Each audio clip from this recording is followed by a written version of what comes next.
करते हैं इसको। तो अभी हमारा जो टॉपिक है वो है इलेक्ट्रोमैग्नेटिक जो है वेव्स। तो इलेक्ट्रोमैग्नेटिक वेव्स हमारा बहुत इंपॉर्टेंट है, और इलेक्ट्रोमैग्नेटिक जो है वेव, ये मान के चलिए कि वो उन टॉपिक पर बेस्ड है जो ऑलमोस्ट आप कवर कर चुके हैं, क्योंकि बेसिकली अभी तक आपने दो चीजें पढ़ी हैं। एक तो इलेक्ट्रोस्टैटिक्स, जिसमें हम लोगों ने पूरा इलेक्ट्रिसिटी से बात करी थी, एक तरीके से स्टैटिक नेचर ऑफ इलेक्ट्रिसिटी बात करी। फिर करंट इलेक्ट्रिसिटी यानी कि डायनामिक कहीं ना कहीं इलेक्ट्रिसिटी की बात करी, जहां पर करंट फ्लो करती थी। देन फिर इसके बाद जो आपने हमारी बात हुई सारा magnetic effect of current and magnetism पे। दो खास बात थी। पहली खास बात ये थी कि अगर हम लोग बेसिक बात करें तो ऑस्टेड ने ये बात बताई कि व्हेन अभी ये ड्राइंग, कोई किसी का ड्राइंग आ रहा है, ये ड्राइंग नहीं आना चाहिए, इसका कोई जरूरत नहीं अपने को। तो अभी ध्यान में रखने की बात ये है कि जो हम लोगों ने ऑस्टेड का लॉ, जब मैग्नेटिक इफेक्ट ऑफ करंट हम लोग पढ़ रहे थे, तो उस दौरान जो ऑस्टेड का लॉ हम लोगों ने पढ़ा, उस ऑस्टेड के लॉ में खास बात थी, वो ये कहता था कि when electric current flows in a straight wire then there is a magnetic field in its surrounding. तो ये बात ऑस्टेड ने बताई, बायो-सैवर्ट लॉ ने उसकी कैरेक्टरिस्टिक्स बताई कि डिस्टेंस ज्यादा दूर, पॉइंट जो है वो अगर ज्यादा डिस्टेंस पे हो जाएगा तो मैग्नेटिक फील्ड कम हो जाएगी, एंगल पे डिपेंड करता है, करंट की वैल्यू पे डिपेंड करता है, ये सारी चीजें उन्होंने बताई। देन फिर इसके बाद में फेराडे आते हैं, और फेराडे ये बात कहते हैं कि when we are talking about the changing magnetic field, yes it produce an electric field. तो फेराडे कहते हैं कि जो चेंजिंग मैग्नेटिक फील्ड है वो इलेक्ट्रिक फील्ड प्रोड्यूस करती है। अब यहाँ पर आप देखिए कि कहीं ना कहीं मैग्नेटिक जो फील्ड है वो इलेक्ट्रिसिटी जनरेट कर रही है, और जो इलेक्ट्रिक फील्ड है वो मैग्नेटिक फील्ड जनरेट कर रही है, यानी कि एक के तरीके से कोई ना कोई रिलेशन, और रिलेशन ये हमने पहले भी करा था। और ये रिलेशन हमने कहाँ करा था? ये रिलेशन हम लोगों ने प्रूव करा था 1/√μ0 वाला जो प्रूव करा था, वहां पर हमारे पास ये चीज आया भी था, ये चीज हम लोगों ने पढ़ी थी। अब बात करते हैं इलेक्ट्रोमैग्नेटिक वेव की। तो अकॉर्डिंग टू मैक्सवेल, एक साइंटिस्ट है जिन्होंने कहीं ना कहीं सारी जो इक्वेशंस थी उनको एक साथ कलेक्ट करा है। तो जो मैक्सवेल ने अपनी बेसिकली 4 इक्वेशन दी थी, उसमें जो थर्ड इक्वेशन है वो फैराडे का लॉ था, अ changing magnetic field produces N electric field. यानी कि अगर कहीं पर कोई जो है चेंजिंग मैग्नेटिक फील्ड है तो वो क्या प्रोड्यूस करती है? वो प्रोड्यूस करती है एक इलेक्ट्रिक फील्ड। ओके। और चौथी क्वेश्चन में वो कहते हैं, चौथी क्वेश्चन होती है एम्पियर मैक्सवेल सर्किटल लॉ है कि एक चेंजिंग इलेक्ट्रिक फील्ड प्रोड्यूस करती है मैग्नेटिक फील्ड। यानी कि चेंजिंग मैग्नेटिक फील्ड प्रोड्यूस कर रही है electric field, changing electric field produce कर रही है magnetic field. It means that a change in either field produce to the other field, यानी कि किसी भी एक फील्ड में जो चेंज है वो दूसरी फील्ड में को प्रोड्यूस करता है। अगर एक मैग्नेटिक फील्ड बदल रही तो इलेक्ट्रिक फील्ड प्रोड्यूस कर रही, इलेक्ट्रिक फील्ड चेंज हो रही तो मैग्नेटिक फील्ड प्रोड्यूस कर रही। तो मैक्सवेल ने अपना वर्कआउट करा इस पर, और वर्कआउट करने के बाद उन्होंने क्या कहा कि variation in electric and magnetic fields, यानी कि उन्होंने क्या कहा? Variation in electric and magnetic field. तो सबसे इंपॉर्टेंट बात उन्होंने क्या बताई कि अगर इलेक्ट्रिक फील्ड में और मैग्नेटिक फील्ड में क्या हो रहा हो, कहीं पर वेरिएशन हो रहा हो, और उन दोनों को एक साथ हम ले लें, यानी कि the variation in electric and magnetic would lead to a wave consisting of fluctuating electric and magnetic fields perpendicular to each other and also perpendicular to the direction of propagation of the wave। यानी कि उन्होंने क्या कहा कि अगर हम Maxwell की इन दोनों इक्वेशन को ले लेते हैं तो हम ये कहते हैं कि वेरिएशन, जो इलेक्ट्रिक फील्ड और मैग्नेटिक फील्ड के वेरिएशन के कारण यहाँ पर एक वेव कॉन्स्टिट्यूट होती है, जिसमें इलेक्ट्रिक फील्ड और मैग्नेटिक फील्ड तो परपेंडिकुलर होती ही है, लेकिन साथ में जो वेव बन रही है वो भी प्रोपागेट करती है perpendicular to the electric and magnetic field. ज्यादा बेहतर अगर आपको समझना है तो आपको समझ में आएगा यहां से, ये जो आपको डायग्राम दिख रहा है, ये डायग्राम देखिए, ये डायग्राम से आपको बहुत कुछ क्लियर होगा। यहाँ पर क्या हो रहा है कि आप देखिए, वाई एक्सिस में आपने एनवलप लिया, इलेक्ट्रिक फील्ड लिया, ठीक, ये देखिए, ये आपकी इलेक्ट्रिक फील्ड, यानी कि वाई एक्सिस के पैरेलल हमने ले रखी है। इसके परपेंडिकुलर जेड एक्सिस में आप देखिए ये मैग्नेटिक फील्ड है, जो कि कैसे आ रही है? जेड एक्सिस में आ रही है, यानी कि वाई और जेड परपेंडिकुलर, तो इलेक्ट्रिक फील्ड और मैग्नेटिक फील्ड परपेंडिकुलर आपको दिख रही होंगी। साथ में जो वेव बन रही है वो इसके भी परपेंडिकुलर बनेगी, और आप देखिए प्रोपागेशन ऑफ वेव जो है वो कहाँ हो रहा है? इस डायरेक्शन में हो रहा है, ये आप देख रहे हैं, ये इस तरीके से वेव बन रही है जो कि इलेक्ट्रिक फील्ड और मैग्नेटिक फील्ड को पूरा कवर करते हुए एक्स एक्सिस में क्या कर रही है, प्रोपागेट हो रही है, और इसी को बोलते हैं electromagnetic wave. In easy language we can say the when electric field and magnetic fluctuating electric field and magnetic field applied perpendicular to each other, then there is a wave form which propagate also perpendicular with the magnetic field and electric field। यानी कि जब भी कभी ये मान के आप चलिए कि अगर जब भी कभी हम लोग बात करेंगे कि प्रोपागेशन ऑफ वेव की बात करेंगे, इलेक्ट्रोमैग्नेटिक वेव की बात करेंगे, तो ये कहेंगे कि जहां पर फ्लक्चुएटिंग इलेक्ट्रिक और मैग्नेटिक फील्ड होंगी तो वहां पर एक इलेक्ट्रोमैग्नेटिक वेव कॉन्स्टिट्यूट होगी जिसका प्रोपागेशन इलेक्ट्रिक फील्ड और मैग्नेटिक फील्ड के परपेंडिकुलरली होगा। तो ये बहुत इंपॉर्टेंट जो है उन्होंने ये रिप्रेजेंटेशन दिया, जिससे आप ग्राफ में देख भी सकते हैं। तो इलेक्ट्रोमैग्नेटिक वेव की डेफिनेशन मेरे ख्याल से क्लियर हो गई। मैं ये पीडीएफ शेयर करूंगा, इससे जो चीजें मैं बता रहा हूँ उसको आप प्रॉपर एक डेफिनेशन वगैरह इसकी लिख सकते हैं। आप देखिए इन्होंने यहाँ पर क्या करा, इलेक्ट्रिक और मैग्नेटिक फील्ड का एक रिलेशन भी एस्टेब्लिश करा, जैसे कि हम लोगों ने अपनी समझदारी के लिए C = 1/√μ0 करा था। इसमें बताया था कि the terms of magnetic related, the terms related to the magnetic field and terms related to the electric field, जो दोनों टर्म्स हैं कहीं ना कहीं एक दूसरे के लिए हम कहते हैं रिलेट करते हैं, यानी कि कहीं ना कहीं इलेक्ट्रोमैग्नेटिक फील्ड की बात करते हैं, इलेक्ट्रोमैग्नेटिक वेव की बात करते हैं। अब इसमें क्या करा है कि हमारे पास देखिए दो वेव है, एक तो इलेक्ट्रिक फील्ड है, ठीक है, और दूसरी वो इलेक्ट्रिक फील्ड कहाँ पे जो है क्या कर रही है, इलेक्ट्रिक फील्ड कहाँ किसके लॉन्ग है, वाई एक्सिस के लॉन्ग है, ये देखिए, और जो मैग्नेटिक फील्ड आप देख रहे हैं यहाँ पर वो जेड एक्सिस के लॉन्ग है, दोनों परपेंडिकुलर है ईच अदर। आपको मालूम है दोनों वेव वेरी करेंगी with the position and time, हमेशा वेव जो वेरी करती है वो पोजीशन और टाइम के साथ। साइनोसॉइडल वेव होती है, भी आपको मालूम, ऑलरेडी आप कवर कर चुके सारी चीजें। साइनोसॉइडल वेव है, यानी कि कैसे करेंगे, ये वेरी करेंगे विद पोजीशन एंड टाइम। तो यहाँ पर आप देखिए ये इलेक्ट्रिक फील्ड के लिए equation E = E0 sin ωt - kx। इस बात के लिए आपको 11th में जाना पड़ेगा, और 11th में आप जब वेव चैप्टर पढ़ रहे थे तो उस वेव चैप्टर के दौरान आपने ये इक्वेशन वहां पर देखी भी थी, और वहां पर प्रोग्रेसिव वेव की जब बात करते थे तो प्रोग्रेसिव वेव में इस तरीके से इक्वेशन आती थी, वेयर एंगुलर क्या है, ओमेगा क्या एंगुलर फ्रीक्वेंसी, टी टाइम है, के ये प्रोपागेशन कांस्टेंट होता था, वेव के प्रोपागेट करने का कांस्टेंट था, और एक्स जो है पोजीशन था। तो मान लेते हैं E = E और किसी भी टाइम पे किसी भी पोजीशन पे E = E0 sin ωt - kx है, और magnetic field B = B0 ωt - B0 sin ωt - kx है। दोनों को एक तरीके से प्रोग्रेसिव वेव है और दोनों किसी भी पोजीशन टाइम के लिए लिया गया, इसलिए ωt - kx आ रहा है। ओके, तो हम मान लेते हैं कि जो E और E0 और V0 क्या है, ये मैक्सिमम वैल्यूज है, यानी कि इलेक्ट्रिक फील्ड की मैक्सिमम वैल्यू है E0, V0 मैक्सिमम वैल्यू है और मैग्नेटिक फील्ड की। अब देखिए प्रोपागेशन आपको 11th में एक बार फिर से जाना पड़ेगा, जो प्रोपागेशन कांस्टेंट की वैल्यू थी k की वैल्यू वो 2π/λ आती थी। लैम्डा इज द वेवलेंथ, यानी propagation constant is defined as the 2π/λ, and omega यानी कि एंगुलर फ्रीक्वेंसी थी तो वो 2π न्यू या 2πf कुछ भी लिख सकते हैं, और 2π न्यू होती थी। अब अगर आप ओमेगा और k का डिवाइड करेंगे तो ओमेगा बाई k की वैल्यू अगर आप निकालिए तो न्यू लैम्डा लिख लेगा, कट जाएगा, और न्यू लैम्डा आपको मालूम c के बराबर होता है। तो देखिए ओमेगा, ठीक है, और k, इन दोनों टर्म को देखिए वो कहीं ना कहीं किससे रिलेट हो रहा है, स्पीड ऑफ लाइट से हो रहा है, यानी कि we can say the electromagnetic wave travel with the speed of light in free space. तो हमेशा ध्यान रखिए कि जो इलेक्ट्रोमैग्नेटिक वेव है वो कहाँ ट्रेवल करती है, हमेशा फ्री स्पेस में किससे ट्रेवल करती है, स्पीड ऑफ लाइट से ट्रेवल करती है। फिर ये थोड़ा सा एक अलग पार्ट है, इसमें क्या करा है इन्होंने कि अगर हम लोग इलेक्ट्रिक फील्ड की बात करते हैं तो इलेक्ट्रिक फील्ड को विद द ये ड्राइंग को, अभी मेरे ख्याल से मुझे लगता है you all are sincere, very sincere students, मुझे लगता है कि 12th में इस टाइम अक्टूबर में सिंसियरिटी आ जानी चाहिए, और ये जो ड्राइंग है उसको बंद करके उसको जरा समझने की कोशिश करें। हम कह रहे हैं आपको बता दें, it's not a easy task, आपको इजी बनाना है, समझना पड़ेगा। हमने क्या करा कि अब थोड़ा सा हमें इनका रिलेशन एस्टेब्लिश करना है, इसके लिए जो इक्वेशन 1 आप देख रहे हैं, इस इक्वेशन 1 में हमने क्या कर लिया है, इस इक्वेशन 1 को अगर हम ध्यान से देखेंगे तो हम एक काम करते हैं कि हमने पोजीशन के रिस्पेक्ट में इसको डिफरेंशिएट करा है।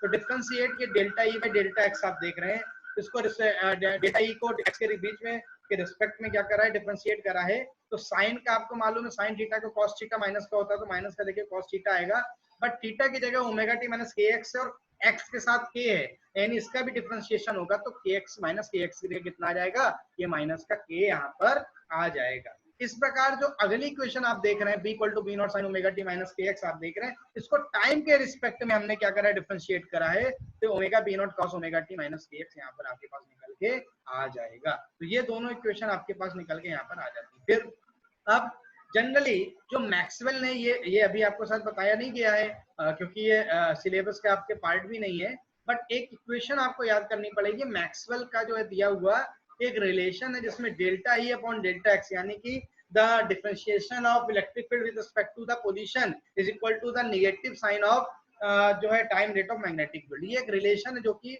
मैक्सवेल ने रिलेशन दिया था। तो इसको आप ध्यान में रखते हुए ये delta E upon delta X equal to minus का delta B upon delta T, ठीक है। तो अब आपने दोनों वैल्यू यहाँ पर देखिए बराबर रख दी, K naught cos omega T minus K X omega B naught cos omega T minus K X, और इनको अगर डिवाइड कर दे तो आप देखिए E naught B naught equal to omega upon K equal to C, यानी कि देखिए प्रूव कर लिया the ratio of the electric field to the amplitude या maximum amplitude of the electric field to the magnetic field is equal to the omega upon K which is also equal to the C, यानी कि generally अगर same phase में होता है तो ई by B को सी लिख सकते हैं। एक बहुत इंपॉर्टेंट है कि अगर आपसे पूछा जाए कि हाउ कैन यू से electric field is a electric field and magnetic field if both are fluctuating है, और also आपसे पूछा जाए कि how you can say electromagnetic wave moves with the speed of light। so simply आप ये derivation अगर आप कर सकते हैं तो डेरिवेशन के बेसिस पे आप बता सकते हैं कि E by B equal to C, और नहीं तो याद कर लीजिए पेपर में नहीं आता जनरली, ये E upon B equal to C, ये आप याद कर लीजिए, ratio of the electric field to the magnetic field is equal to the speed of light, ध्यान रखिएगा। तो ये बहुत इंपॉर्टेंट है, the ratio of the magnitudes of electric field and magnetic fields equals the speed of light in free space, ठीक, ये बात हो गई। फिर ये भी टॉपिक है, ऑप्शनल है, ये भी जनरली पूछा नहीं जाता है, फॉर अंडरस्टैंडिंग हम ध्यान रखें कि जब एनर्जी, जैसे आप बात करते थे इलेक्ट्रोस्टैटिक की अपनी इलेक्ट्रिकल एनर्जी थी, और हम लोग मैग्नेटिक फील्ड की बात करते थे तो मैग्नेटिक एनर्जी की बात आती थी, और वहां पर आपने एनर्जी डेंसिटी भी, कैपेसिटर की केस में एनर्जी डेंसिटी भी पड़ी हुई है ऑलरेडी। तो एनर्जी डेंसिटी का मतलब होता है एनर्जी पर यूनिट वॉल्यूम। तो अगर हम लोग एनर्जी डेंसिटी की बात हम लोग करते हैं तो ध्यान रखिएगा इलेक्ट्रोमैग्नेटिक वेव में तो इलेक्ट्रिक एनर्जी आएगी 1/2 जो कि एप्सिलॉन नॉट स्क्वायर होती है, और मैग्नेटिक फील्ड जो आती है वो 1/2 v स्क्वायर अपॉन यूनिट से फॉर्मूला याद से करना है। तो आपको अगर टोटल एनर्जी डेंसिटी पूछता है तो स्मॉल u इक्वल टू आपका 1/2 epsilon not e square plus 1/2 v square upon not यहाँ पर आता है। तो ये इक्वेशन सब याद करने की जरूरत है, बाकी इसमें और कुछ हम नहीं करना, ये सारी चीजें को हमको लीव कर देना है। This is the very important topic, ये आपका बहुत इंपॉर्टेंट टॉपिक है। तो ये वेरी इंपॉर्टेंट टॉपिक है आपका, इसमें आप देखिए कि जो इलेक्ट्रोमैग्नेटिक वेव की इंपॉर्टेंट कैरेक्टरिस्टिक्स के बारे में बताया गया है। ये आप एक कैरेक्टरिस्टिक को बहुत ध्यान से करिए, जैसे नंबर 1 कह रहा है the electromagnetic waves are produced by accelerated charge. हमेशा ध्यान रखिएगा इलेक्ट्रोमैग्नेटिक वेव कौन प्रोड्यूस करेगा, एक एक्सेलरेटेड चार्ज है, वो जब मूव करेगा तो वो इलेक्ट्रोमैग्नेटिक वेव को प्रोड्यूस करेगा। खास बात है इलेक्ट्रोमैग्नेटिक वेव को कोई भी मटेरियल मीडियम के रिक्वायरमेंट नहीं होती है प्रोपागेशन के लिए, सो वी कैन से ये फ्री स्पेस में भी मूव करती हैं और कर सकती हैं। फिर these waves travel in free space with the speed of light। Electromagnetic wave जो है हमेशा वो स्पीड ऑफ लाइट से स्पेस में मूव करती हैं, लाइट वेव्स आर इलेक्ट्रोमैग्नेटिक। फिर the direction of variations of electric field and magnetic field are perpendicular, ये पहले हम बता चुके हैं, to each other, and also the direction of propagation is perpendicular to both field, ठीक है। तो हमेशा ध्यान रखिएगा electromagnetic waves are transverse in nature, ये आपको लाइन हमेशा ध्यान रखनी है। The variations in electric and magnetic waves occur simultaneously and the fields acquire the maximum values E naught and B naught at the same place and at the same time। यानी कि electric और magnetic field simultaneously अकर करती हैं, जो कि अभी हमने आपको डायग्राम दिखाया था, उसके अकॉर्डिंग आप देखेंगे कि इलेक्ट्रिक फील्ड का मैक्सिमम और मैग्नेटिक फील्ड का मैक्सिमम दोनों एक ही प्लेस पर एक ही टाइम पे आता है। फिर एक रिलेशन भी है कि in free space the magnitude of electric and magnetic field in electromagnetic waves are related by E by B upon C। Also the energy density of electric field is equal to the energy density of magnetic field, ठीक। energy density in electric field is 1/2 epsilon naught e square and energy density in magnetic field ये अभी आपको दिया हुआ है 1/2 v square upon mu naught। so ये कुछ characteristic अभी मैं आपको बता रहा था। इस प्रकार आप देखिए ये बहुत सारी कैरेक्टरिस्टिक दी है, आपको सब नहीं करनी, आपको किसी 5 कैरेक्टरिस्टिक को, कोई भी जो आपको इजी लगे उन 5 कैरेक्टरिस्टिक्स को आप याद करके अपने नोटबुक में नोट कर सकते हैं, इतना। फिर बात आती है इलेक्ट्रोमैग्नेटिक स्पेक्ट्रम की, ये एक इंपॉर्टेंट वर्ड है। तो एक्चुअली क्या है इलेक्ट्रोमैग्नेटिक स्पेक्ट्रम, क्या है कि जो सनलाइट का स्पेक्ट्रम हमको मिलता है जिसमें हम 7 कलर देखते हैं, तो न्यूटन ने ये अपना डिस्कवर करा कि अगर हम लोग बात करके चलते हैं तो अराउंड 4200 से मीटर से लेके, यानी कि हमको मालूम है रेड से लेके जो बिग ग्योर वाला होता है, तो रेड से लेके वायलेट तक की वेवलेंथ होती है जो सन की लाइट होती है, उसको इलेक्ट्रोमैग्नेटिक स्पेक्ट्रम भी कह सकते हैं। विजिबल स्पेक्ट्रम है एक तरीके से, इलेक्ट्रोमैग्नेटिक ना कह के। ये जो सन से मिल रहा है वो एक विजिबल स्पेक्ट्रम है जो कि पूरे इलेक्ट्रोमैग्नेटिक स्पेक्ट्रम का एक पार्ट है, जिसमें 4200 मीटर से लेके अराउंड 8000 मीटर तक का जो है रेंज होती है, विजिबल रेंज होती है, जिसमें सारी आपको वॉयलेट जो है, Indigo blue, yellow, orange, red, ये सारी चीजें मिलती है, विबग्योर मिलता है हमारा। ठीक है, फिर इसके बाद क्या होता है कि अब ऐसा नहीं है कि केवल यही एक स्पेक्ट्रम है, इसके अलावा भी वो स्पेक्ट्रम है जो हमको नहीं दिखता है। सन का एक ऐसा स्पेक्ट्रम है जो हमको नहीं दिखता है, इनविजिबल होता है, तो उसमें हम लोग जो स्मॉलर वेवलेंथ का पार्ट होता है उसको हम लोग अल्ट्रा वायलेट स्पेक्ट्रम कहते हैं, यूवी स्पेक्ट्रम कहते हैं। ठीक है, अल्ट्रा वायलेट स्पेक्ट्रम हो गया आपका। ठीक है, and that of longer wavelength above red is called the infrared spectrum, यानी वायलेट के नीचे का अगर हम लोग बात करते हैं तो अल्ट्रा वायलेट स्पेक्ट्रम होता है, और अगर हम रेड के ऊपर की बात करते हैं तो वो इंफ्रारेड स्पेक्ट्रम होता है। और 1865 में मैक्सवेल ने कुछ बेसिक लॉज जो थे इलेक्ट्रोमैग्नेटिज्म के 4 इक्वेशन, जैसा मैंने बताया दिया था, जिन्हें मैक्सवेल्स इक्वेशन भी कहते हैं, इलेक्ट्रोमैग्नेटिक वेव इन्होंने डिस्कवर करी। इसके बाद इन्होंने क्या करा कि विजिबल लाइट, अल्ट्रा वायलेट और अल्ट्रावायलेट रेडिएशन, इन सारे रेडिएशन को मिला के एक नाम दिया, कहा कि ये इलेक्ट्रोमैग्नेटिक रेडिएशन, इलेक्ट्रोमैग्नेटिक स्पेक्ट्रम का जो है एक पार्ट है, ये बात उन्होंने बताई। ठीक है, तो इसके बाद जो है ये पूरा बाद में क्या हुआ कि ये स्पेक्ट्रम आ गया आपका। ठीक है, अब ये स्पेक्ट्रम क्या है उसको भी हम लोग बात कर लेते हैं। अब इसकी हम लोग बात कर लेते हैं कि लेटर ऑन बाद में फिर एक्सरे खोजी गई, गामा रे खोजी गई, उधर रेडियो वेव भी मिली। इन सबको देखने के बाद एक चीज आपको समझने की जरूरत है, हमारा आता है इलेक्ट्रोमैग्नेटिक स्पेक्ट्रम।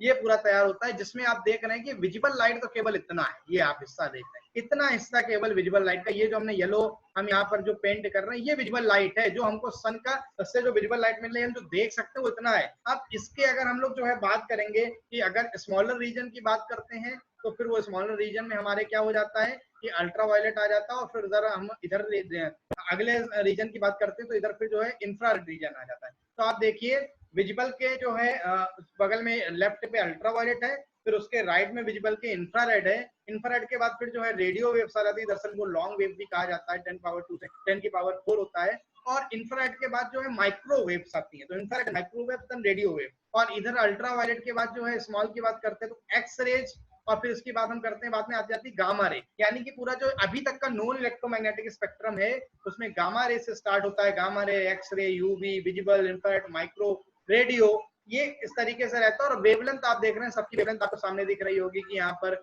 जो है तमाम वेवलेंथ दी हुई है। और देखिए गामा रेस की जो वेवलेंथ की रेंज देखिए 10 की पावर मिनिमम 10 की पावर -14 मीटर है, और इधर रेडियो वेव की मैक्सिमम रेंज अगर आप देख रहे होंगे मैक्सिमम लिमिट 10 की पावर 4 है। ठीक है, तो ये पूरा इलेक्ट्रोमैग्नेटिक स्पेक्ट्रम है। इसमें आपको एक शॉर्ट नोट लिखना होगा जो हम ये पीडीएफ शेयर करेंगे, आप उससे यहाँ पर जो है लिख सकते हैं। ओके, फिर अब यहाँ पर आप देख रहे हैं तो यहाँ पर आपको दिख भी रहा होगा कि यहाँ पर बहुत सारी आपको जो है अलग अलग जो है पूरा फ्रिक्वेंसी रेंज और वेवलेंथ रेंज वगैरह कैसे प्रोडक्शन होता है, क्या प्रॉपर्टीज है, वो दिया है। इसको आप शॉर्ट नोट बना के तरीके से नोट कर सकते हैं। थोड़ा सा आपको यहाँ पर रिमेम्बर करना है, स्पेक्ट्रम से याद करना आसान है इसके कंपेयर में। तो जनरली कई बार पूछा भी जाता है, मैं आपको बता दूं अभी जो 2019-20 का जो बोर्ड का एग्जाम आया था उसमें गामा रे और एक्सरे ऐसे करके पूछा था उसमें, और उसके दो यूज पूछे थे और वेवलेंथ की रेंज पूछी थी, तो ये मत मान के चलिए नहीं आता है। तो पहला देखिए आपका गामा रेंज है, गामा रेंज में जो रेंज है 10⁻14 से 10⁻10 मीटर वेवलेंथ की रेंज होती है, और फ्रीक्वेंसी 3 इंटू 10 की पावर 22 से लेके 3 इंटू 10 की पावर 18 हर्ट्ज तक फ्रीक्वेंसी होती है। कैसे प्रोड्यूस की जाती है गामा रेज? तो by transition of atomic nuclei and decay of certain elementary particle. अभी आप पढ़ेंगे आगे आने वाले चैप्टर में, एटम और न्यूक्लियस में अल्फा बीटा गामा डिके होते हैं, जिससे कि आपको वहां पर जो है गामा रेज प्रोड्यूस की जाती है। फिर प्रॉपर्टीज की बात आती है, तो chemical reaction on photographic plates, fluorescence, ionization, deflection, highly penetrating, chargeless, harmful to human body. याद रखिएगा ये जो गामा रेज है ह्यूमन बॉडी के लिए हार्मफुल है। और यूजेस क्या प्रोवाइड, अगर हमें एटॉमिक न्यूक्लियर का स्ट्रक्चर पढ़ना है तो हम इसकी हेल्प से पढ़ सकते हैं। देन फिर इसी प्रकार एक्सरे आ जाती है। तो यहाँ पर आप एक्सरे की बात करेंगे तो एक्सरे की वेवलेंथ रेंज 10⁻13 से 10⁻8 मीटर है, ठीक है। इसके बाद फ्रीक्वेंसी 3 10⁻21 से 3 10⁻16 हर्ट्ज तक है। प्रोडक्शन कैसे होता है, हाई स्पीड एक्सेलरेशन को अचानक से अगर डीएक्सेलरेट करा जाए या किसी चीज से टकरा दिया जाए तो उस समय एक्सरे प्रोड्यूस होती है, ठीक है।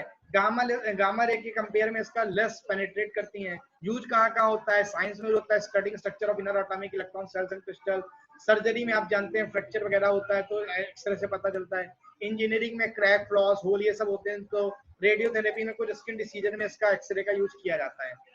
देन फिर बात आती है यूवी की। अल्ट्रावायलेट में 10⁻10 मीटर से 10⁻7 मीटर तक का इसका वेवलेंथ रीजन है और फ्रीक्वेंसी रेंज 10⁻17 से 10⁻14 हर्ट्ज होती है। कैसे प्रोड्यूस करते हैं, बाई सन से मिलता है सीधे, आप जानते हैं। आर्क, वैक्यूम, स्पार्क और आयोनाइज्ड गैस को आयोनाइज करे तो भी यूवी रेडिएशन मिलता है।